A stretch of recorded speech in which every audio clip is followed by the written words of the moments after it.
Hi guys, European Championship time, and we're going to be going into the very first game. It's going to be involving Scotland and Germany. So the host Germany kick off the tournament, which is usually the case at these events. The hosting nation usually kicks off the event, and like I said, they're taking on Steve Clarke's Scotland. So I'm going to take you through a few of the stats and the runners and the riders in this match, and I'll take you through a couple of head-to-head situations and all the good stuff leading you up to the first game, which takes place on the 14th of June. 8 o'clock kickoff it will be, and what we'll quickly do is go through the head-to-head situation. This will be at the Allianz Arena, the kickoff, and in the head-to-head scenario, they haven't met in 9 years, 10 years, in fact, at least comparatively, shall we say. The last time the two sides played each other was in the Euro qualifications of Euro 2016, when Germany did the double. 2-1 over Scotland in the September of 2014, and a 3-2 win for Germany in the September of 2015.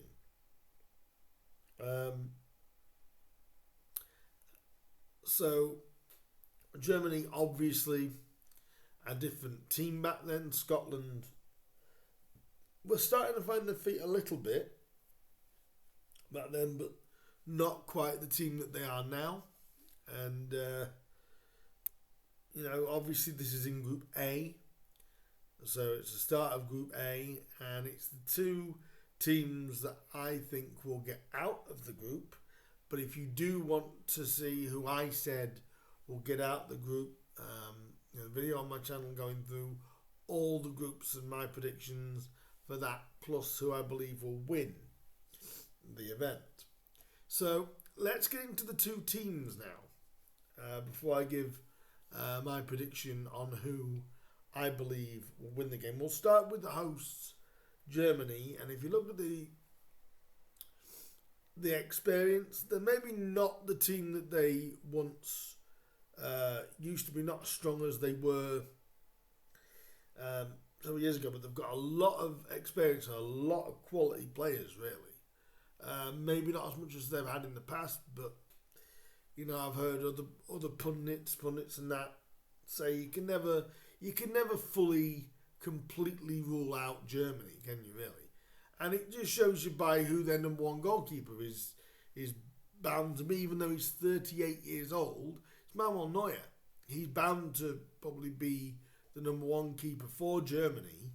And then if we go down at a few more of the players that they've got in there, they've got Antonio Rudiger, who is 31, but obviously has that Premier League experience. Joshua Kimmich, a fantastic defender as well. It's Robin Koch, who is a great player in himself. Pascal Gross of Brighton, Tony Kroos, really a modern day legend of German football. Leroy Sané, Ilkay Gundogan, who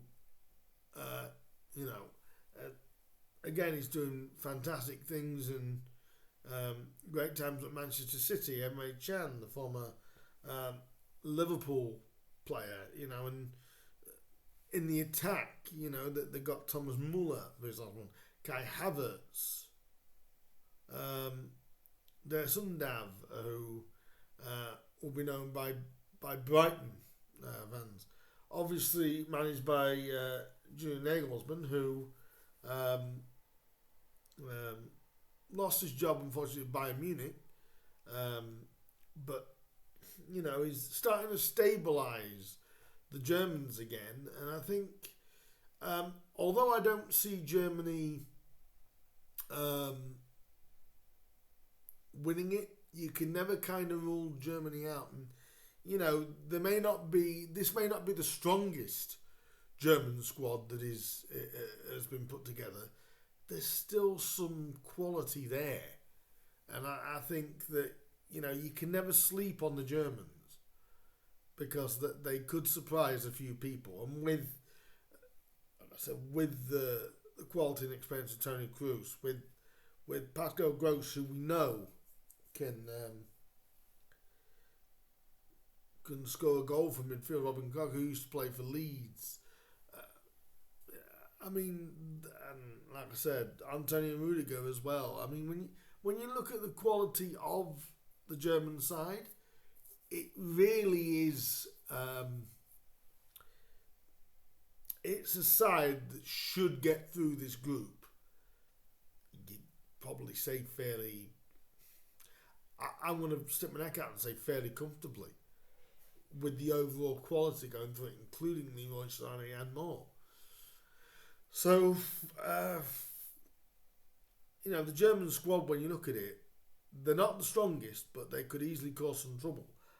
Now, with the Scots, I've got to give the Scots a lot of credit because this is the second Euros they've actually qualified for, or the second tournament where since '98 that they've actually qualified for.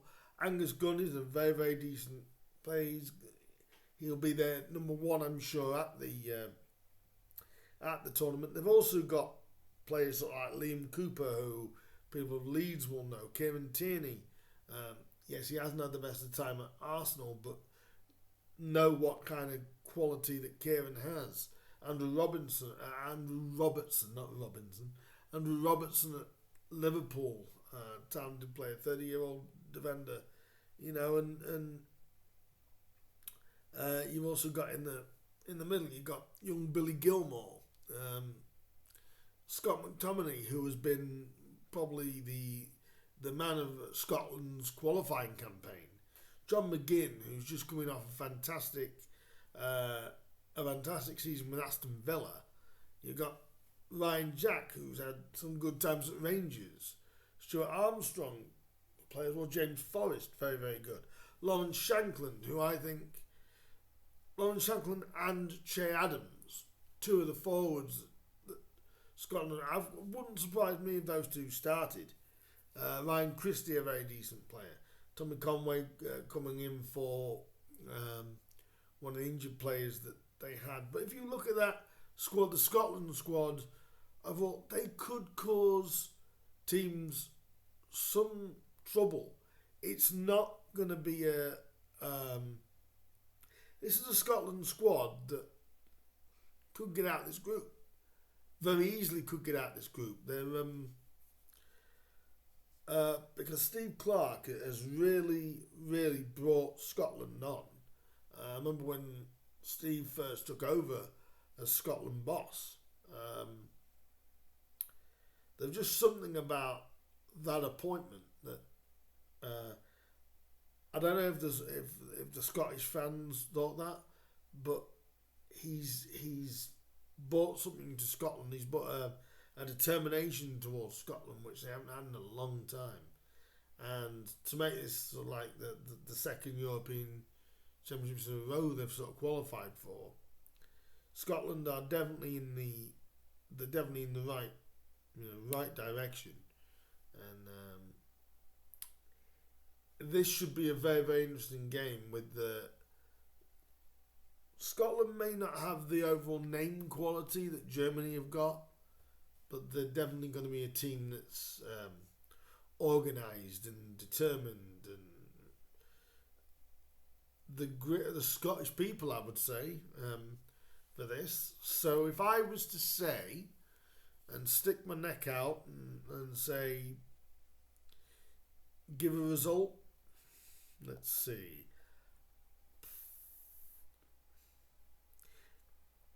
I'm going to go for Germany closely. I don't think Germany are going to run away with this. I think they're going to win because obviously they're going to have the home support, which is really going to help. Really going to help them. And I am going to basically say a 2-1 win for Germany. But I do think, I do think Scotland. To me, everyone talks about the first goal in a game. I do think the first goal in this game is crucial. If Scotland can get it and kind of quieten the German fans, Scotland could maybe get something. But I just think with the German atmosphere and the quality that Germany have got, I think their quality slightly outshines Scotland, and I'm going to go for a 2-1 win for Germany, and that is my first prediction for the European Championships. Let me know what you guys think down below. So I'm saying 2-1. Let me know down below what you guys think. Who do you think has got the better squad out of those two? I think Germany. Let me know what you think down below. Please do like, share, subscribe. I'm going to be here giving you all my predictions for every game of the European Championships. So keep those notification bells on, and that'll let you know when I do upload my preview for each game. And the end of the group stages, we'll have a bit of a view of that, and to go all the way through that. So if you do like this video, let me know what your prediction is for the game. Any Scots watching this video, what do you think? Any Germans? Let me know what you think. So do like, do share, do subscribe, and let me know down below. So this could be a busy month for me for video wise, and including for my own club as well. But in the meantime, I will see you for the next game that will be in Group A, which will be being played on the Saturday. So do keep those notifications on, and let me know what you think. Are Germany going to start with a win? Are the Scots going to show their fight, determination and organisation and upset the hosts? Let me know down below. I'll see you soon. Ta-da. Bye-bye.